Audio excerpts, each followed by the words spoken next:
इस लक्ष्य के साथ कोरोना संक्रमण से प्रभावित व्यक्तियों की जांच सहित संबंधित सभी जांचें, उपचार की सुविधाएं निःशुल्क उपलब्ध कराई गई।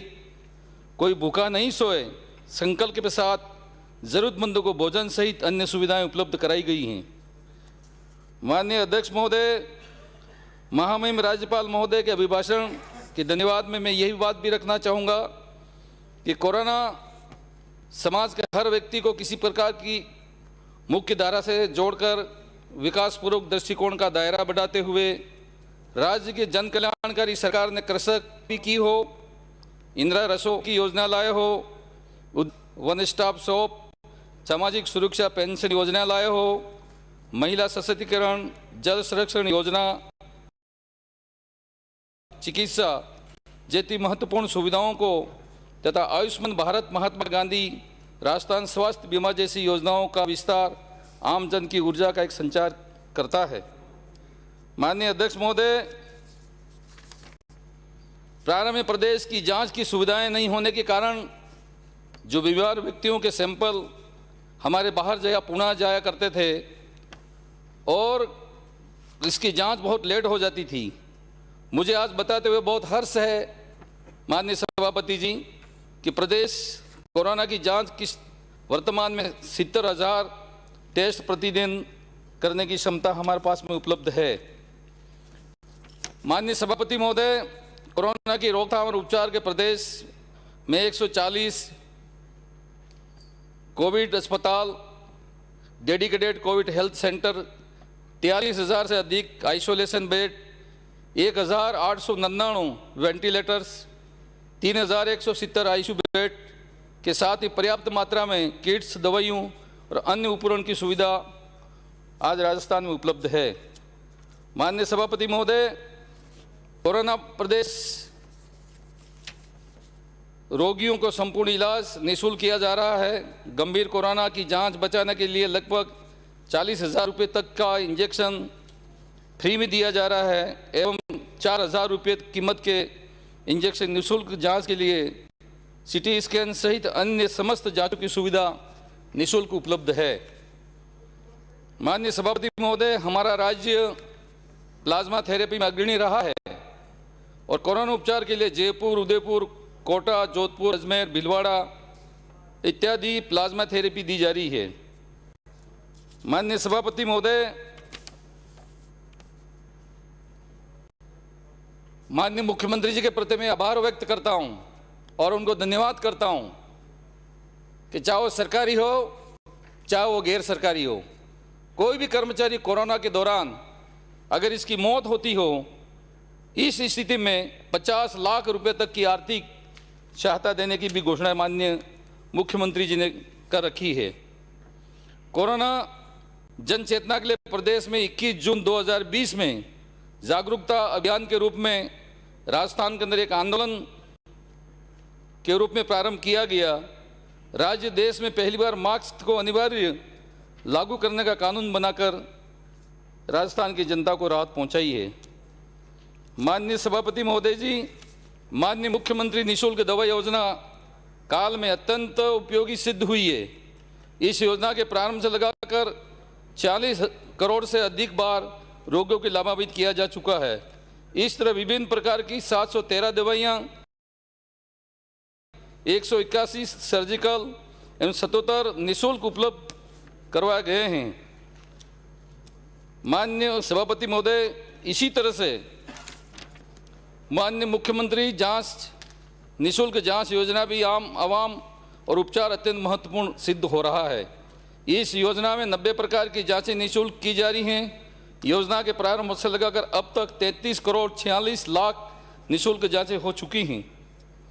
माननीय सभापति महोदय जी, माननीय राज्यपाल महोदय के धन्यवाद प्रस्ताव के ऊपर मैं आयुष्मान भारत, महात्मा गांधी राष्ट्रीय स्वास्थ्य बीमा का नवीन चरण 30 जनवरी 2021 से प्रारंभ किया गया है।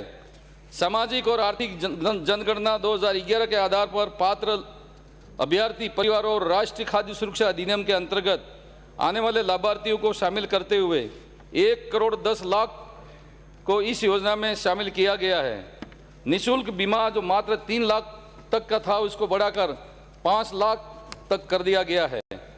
योजना अंतर्गत कुल प्रीमियम 1749 करोड़ में से 78% से अधिक अर्थात 1372 करोड़ रुपए की राशि राज्य सरकार द्वारा वहन की जा चुकी है।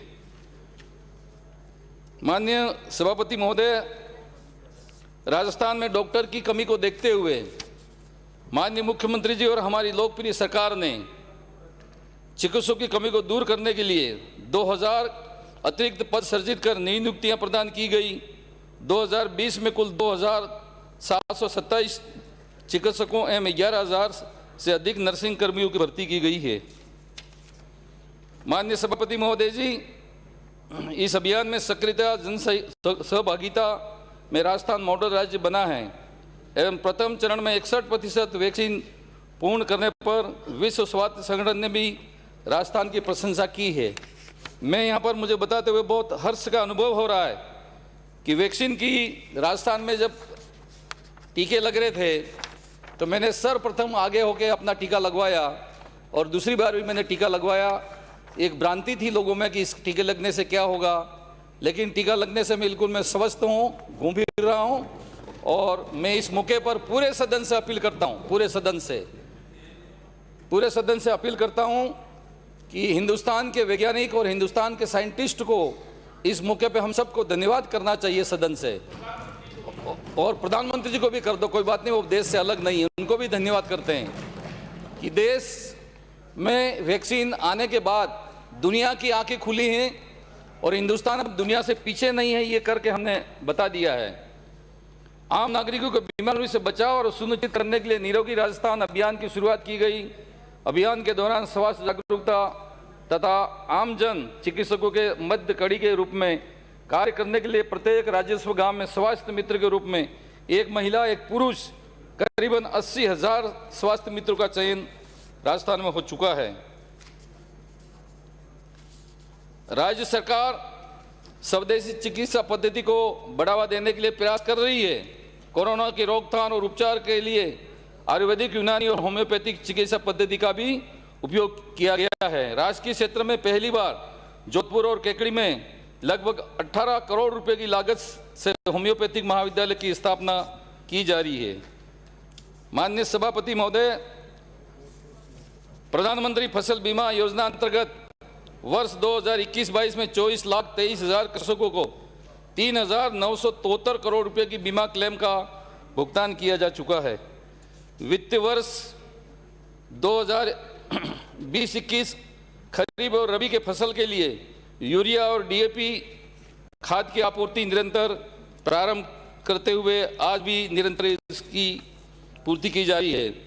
प्रधानमंत्री सिंचाई योजना के अंतर्गत वर्ष 2020-21 में अब तक 28,526 हेक्टेयर क्षेत्र में फव्वारा संयंत्र एवं 13,755 हेक्टेयर में क्षेत्र में बूंद बूंद सिंचाई की योजना प्रारंभ कर दी गई है। माननीय सभापति महोदय, प्रदेश के किसानों के कल्याण हेतु गठित कृषक कल्याण कोष में अब तक 2,000 करोड़ रुपए का बैंक ऋण लेकर 1,830 करोड़ रुपए प्रधानमंत्री फसल बीमा योजना, प्रधानमंत्री सूक्ष्म सिंचाई योजना, पशु चिकित्सालय भवनों के निर्माण आदि के लिए कार्य प्रारंभ कर दिया गया है। माननीय सभापति महोदय, राज्य में कृषि उपजों के व्यवसाय और बढ़ावा देने के लिए बनाई गई नीति के तहत अब तक 189 परियोजनाओं को मंजूरी देकर 69 करोड़ रुपए का भुगतान स्वीकृत किया जा चुका है। इसमें 266 करोड़ रुपए का निवेश होना है। किसानों की 5 हेक्टेयर तक की भूमि किसान को कुर्की से मुक्त रखने का संबंधी कानून पारित किया गया है। राज्य में इस वर्ष टीडी नियंत्रण के क्षेत्र में बेहतरीन कार्य हुआ है। माननीय सभापति महोदय, किसानों और आमजन की कटाई को ध्यान में रखते हुए सिंचाई, पेयजल और अन्य कार्यों के लिए ट्यूबवेल खुदाई के लिए आवश्यक एनओसी के प्रावधान को समाप्त कर दिया गया है। मुझे सदन को ये बताते हुए बहुत खुशी हो रही है कि सिर्फ किसान के ट्यूबवेल तक नहीं है, बल्कि पंचायती राज के अंदर पंचायतें अपने निजी आय से और टीएफसी, एसएफसी से हैंडपंप खोदते थे और हैंडपंप की एनओसी की प्रक्रिया बहुत लंबी थी और इस प्रक्रिया लंबी होने की वजह से ठीक ढंग से पंचायतें काम नहीं कर पा रही थी। लेकिन सरकार ने एनओसी समाप्त की है, इससे सबका एक सरलीकरण का अवसर मिला है। कृषक हित को सर्वोच्च प्राथमिकता देते हुए राज्य सरकार द्वारा 2020 तक 11,000 करोड़ रुपए से अधिक के अल्पकालीन ब्याज मुक्त ऋण, 244 करोड़ रुपए के मध्यकालीन ऋण, 108 करोड़ रुपए के दीर्घकालीन ऋण वितरण किए जा रहे हैं। माननीय सभापति महोदय जी, सहकारिता एक आंदोलन है और इस आंदोलन को गति देने हेतु समग्र सहकारिता विभाग परियोजनाओं के द्वितीय चरण के अंतर्गत राज्य के चयनित 3 जिले सीकर, जालौर, बांसवाड़ा में परियोजनाओं का संचालन किया जा रहा है। 2020-21 में इन तमाम परियोजनाओं में 10 करोड़ 41 लाख रुपए की व्यय होने की राशि की संभावना है। माननीय सभापति महोदय, SDRF से कोरोना महामारी के बचाव व रोकथाम हेतु विभिन्न विभागों और जिलों को 768 करोड़ 90 लाख रुपए राशि हस्तांतरण कर दी गई है। माननीय सभापति महोदय, वर्ष 2020 में बाढ़ से क्षतिग्रस्त हुई सार्वजनिक परिसंपत्तियां को तत्कालिक मरम्मत हेतु 4,000 करोड़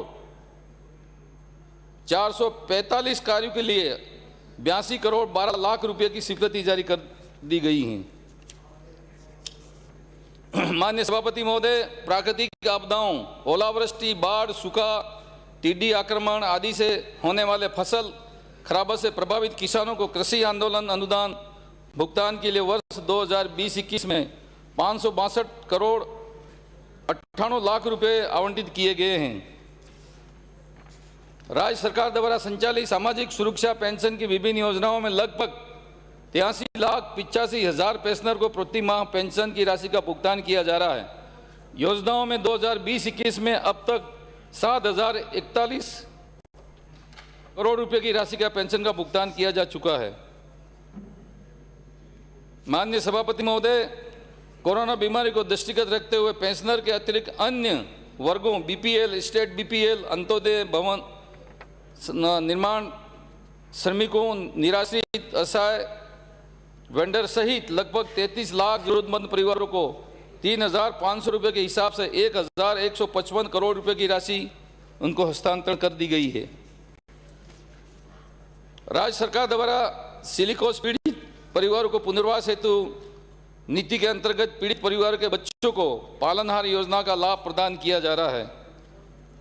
माननीय सभापति महोदय, मैं महामहिम राज्यपाल महोदय के अभिभाषण के धन्यवाद प्रस्ताव के ऊपर अपनी बात रखता हुआ अनुसूचित जाति, जनजाति, अन्य पिछड़ा वर्ग, अति पिछड़ा वर्ग, आर्थिक पिछड़ा वर्ग, विमुक्त जनजाति, मुख्यमंत्री सर्वजन उच्च शिक्षा छात्रवृत्ति योजना के तहत वित्त वर्ष 2020-21 में दिसंबर 20 तक 303 करोड़ रुपया 65 लाख रुपया के व्यय कर 1,92,641 विद्यार्थियों को लाभ पहुंचाया गया है।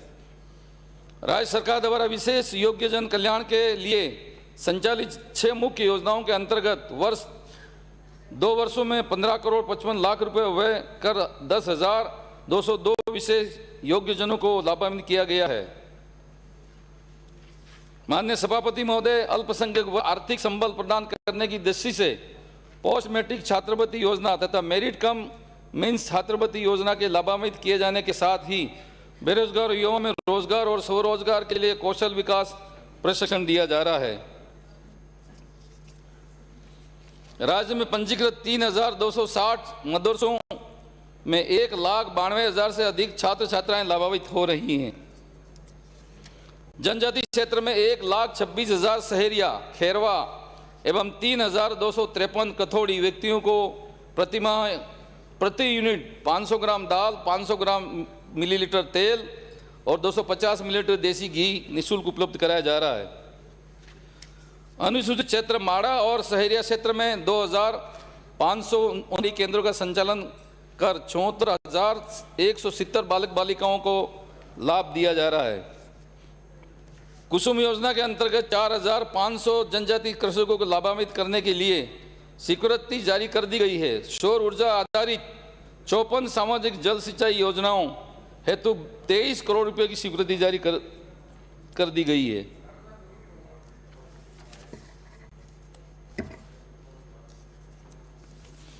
राज्य में हेल्थ इंफ्रास्ट्रक्चर को मजबूत बनाने के लिए विधायक स्थानीय कोष से 2020-21 में तथा 22 तक निर्धारित राशि में से प्रतिवर्ष 1 करोड़ रुपए की राशि खर्च करने का प्रावधान किया गया है। प्रधानमंत्री मातृत्व वंदना योजना के लाभार्थियों को निर्धारित शर्तें पूरी करने पर कुल 5,000 रुपये की राशि दी जाती है। वर्ष 2020-21 में योजना अंतर्गत लगभग 2 लाख गर्भवती धात्री महिलाओं को लाभ दिया जाएगा। माननीय सभापति महोदय, राज्य सरकार द्वारा गर्भ महिलाओं, धात्री महिलाओं एवं 3 वर्ष तक के बच्चे का स्वास्थ्य एवं पोषण की स्थिति को सुधार करने के लिए 19 नवंबर 2020 से इंदिरा गांधी मातृत्व पोषण योजना 5 जनजातीय जिले प्रतापगढ़, डूंगरपुर, बांसवाड़ा, उदयपुर और 12 में शुरू की गई है। इस योजना के अंतर्गत जन्म पर गर्भवती धात्री महिला को 6,000 रुपये की राशि सीधा उनके खातों में हस्तांतरण किया जा रहा है।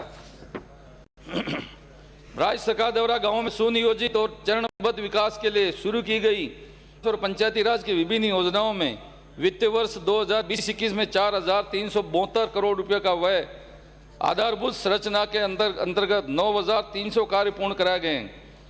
इसके अलावा महात्मा गांधी नरेगा योजना के अंतर्गत 7,196 करोड़ रुपए व्यय कर 69 लाख से अधिक परिवारों को रोजगार उपलब्ध कराया गया है तथा 33 करोड़ 90 लाख मानव जीवन सर्जित किए गए हैं। राज्य में 1 गांव 4 काम के अंतर्गत चारा विकास, मॉडल तालाब, शमशान घाट, कब्रिस्तान तथा खेल मैदान के कुल 42,468 कार्य स्वीकृत कर 11,615 कार्य पूर्ण कर लिए गए हैं। समेकित बाल विकास योजना के अंतर्गत वर्तमान में राज्य में 304 बालक बालिकाएं परियोजना तथा 61,613 आंगनवाड़ी केंद्र संचालित किए जा रहे हैं। इनमें लगभग 40 लाख लाभार्थियों को पूरक पोषाहार लाभान्वित किया जा रहा है, जिसमें से 3 से 6 वर्ष के 13 लाख बच्चे लाभ ले रहे हैं। आर्थिक रूप से कमजोर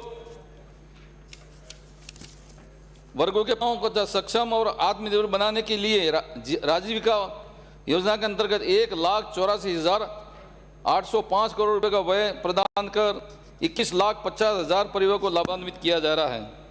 माननीय सभापति महोदय, राजस्थान सरकार एक से बढ़कर एक योजना इस वित्त वर्ष में संकट के बावजूद भी शानदार तरीके से राजस्थान सरकार के मुखिया हमारे अशोक जी गहलोत साहब और पूरा मंत्रिमंडल क्या है, जिससे राजस्थान के अंदर खुशहाली है।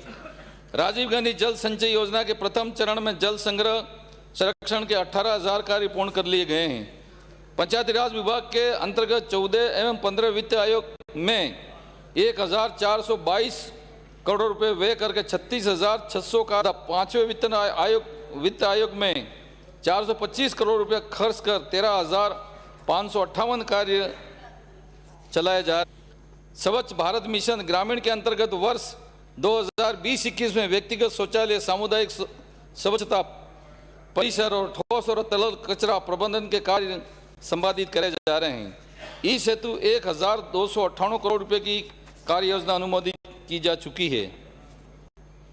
माननीय सभापति महोदय, पूर्व प्रधानमंत्री राजीव गांधी जयंती के अवसर के ऊपर 20 अगस्त 2020 में जरूरतमंद और सम्मान पूर्वक बिठाकर 8 रुपए की भोजन की थाली उपलब्ध कराने के लिए प्रदेश की 213 नगर निकायों में इंदिरा गांधी रसोई योजना शुरू की गई है। अब तक 1,55,00,000 से अधिक भोजन की थालियां उपलब्ध कराई जा चुकी हैं। राज्य सरकार प्रति थाली 12 रुपया का अनुदान वहन कर रहा है। राज्य में शहरी क्षेत्र के सर्वांगीण विकास की दिशा में 28 दिसंबर व 5 अक्टूबर 20 को जयपुर, जोधपुर, बीकानेर, अजमेर, उदयपुर, कोटा, भरतपुर संभाग में जल आपूर्ति, सीवरेज, उद्यान, हेरिटेज, संरक्षण और पार्किंग हेतु 2,261 करोड़ रुपए की 61 परियोजनाओं का शुभारंभ कर दिया गया है। माननीय सभापति महोदय, पूरे देश और प्रदेश में सिटी मिशन के अंतर्गत कार्य बहुत बेहतरीन तरीके से किए जा रहे हैं। इसके तहत प्रदेश में 4 शहरों यथा जोधपुर, कोटा, उदयपुर स्मार्ट सिटी में विकसित करने के लिए विभिन्न कार्यों पर अब तक 1,171 करोड़ रुपया व्यय किया जा चुका है। माननीय सभापति महोदय, जयपुर मेट्रो अपने आप में एक इतिहास बना है हमारे सब के लिए और बहुत खुशी है इसको मुझे कहते हुए कि जयपुर मेट्रो रेल परियोजना फेज बी चांदबोल से बड़ी चौपट जयपुर की विरासत को संरक्षित रखते हुए कार्य को पूर्ण कर 23 दिसंबर 2020 को भूमिगत मेट्रो ट्रेन का संचालन किया जा रहा है। मुख्यमंत्री जन आवास योजना में 1448 आवासों का आनंद विहार, सूर्यनगर वाटिका, खेड़ा, जगन्नाथपुरा एवं राजस्थान आवास मंडल की विभिन्न योजनाओं में 4000 से अधिक आवासों का निर्माण किया जा चुका है। कोटा शहर में चल रहे डेयरी व्यवसाय और पशु सुव्यवस्थित रूप से बसाने के लिए 300 करोड़ रुपए की लागत से देवनारायण एकीकृत आवास योजना का निर्माण प्रारंभ कर दिया गया है। राजस्थान में पर्यटन का बहुत महत्व है और इस महत्व को देखते हुए पर्यटन को देने के लिए आवश्यक प्रावधानों के अनुसार राजस्थान पर्यटन नीति 2020 लागू कर दी गई है। वित्तीय वर्ष 2020-21 में 22 करोड़ रुपए से अधिक राशि से मंदिर समूह किराड़ू, बाड़मेर, हर्ष देवल शिव मंदिर, बिलाड़ा, जोधपुर सूर्य मंदिर, बुढ़ादीत, कोटा, सेठानी का जोहड़ इत्यादि मंदिरों को सुसज्जित किया जा रहा है। प्रदेश में नवनिर्मित 5 पैरोनुमा गोविंदगुनमा, बूढ़ा जोहड़, रायसी नगर श्री गंगानगर, भगवान श्री परशुराम पेनारोमा, मातृकुंडिया चित्तौड़गढ़, भगवान श्री देवनारायण पेरोनुमा, मालाश्री आसीन, भीलवाड़ा, महाराणा कुंभा पेरोनुमा, माल्यावास, देवगढ़, राजसमंद, वीर गोरा बादल पेरोनुमा, चित्तौड़गढ़। मैं इस मौके पे पूरे सदन से एक निवेदन करना चाहूँगा कि जो सरकार ने किया है, चाहे वो सरकार आपकी हो चाहे हमारी हो, लेकिन आने वाले समय में मैं इस पेरोनुमा को मानगढ़ पर स्थापित करने के लिए निवेदन करता हूँ सदन को। और निश्चित रूप से मैं दोनों तरफ से सदनों से अपील करूंगा कि 17 नवंबर 1913 में उस मानगढ़ की धरती के ऊपर अंग्रेज हुकूमत से लड़ाई लड़ते हुए 1500 आदिवासी को गोलियों से भून दिया गया है। मैं चाहूँगा कि हम राजनीति से ऊपर उठकर ये वो राष्ट्र की एक संपत्ति है, उसको हम सब मिलकर अच्छा करने का प्रयास करेंगे। मुझे उम्मीद करता हूँ कि अपेक्षित रखूँगा मैं। राष्ट्रपिता महात्मा गांधी की 150वीं जयंती के उपलक्ष्य में आयोजित समारोह में के कड़ी में 9 अगस्त 15 अगस्त 2 को प्रदेश के समस्त जिलों में अगस्त क्रांति सप्ताह का आयोजन किए जाने के साथ ही 2 अक्टूबर 2020 को शांति, सद्भावना और अहिंसा पर एक वैश्विक सम्मेलन किया जा रहा है। सद्भावना दिवस 2020 को बीकानेर में 4 करोड़ 13 लाख रुपए की लागत से नवनिर्मित अभिलेख म्यूजियम का लोकार्पण किया गया है। माननीय सभापति महोदय, महामहिम राज्यपाल महोदय के धन्यवाद, अभिभाषण के धन्यवाद में बोलने के बहुत है, लेकिन मैं ज़्यादा समय नहीं लेना चाहता। मैं अंत में यही निवेदन करना चाहूँगा कि जिस तरह से महामहिम ने 138 राजस्थान की लोक कल्याणकारी योजनाओं के बारे में इस सदन को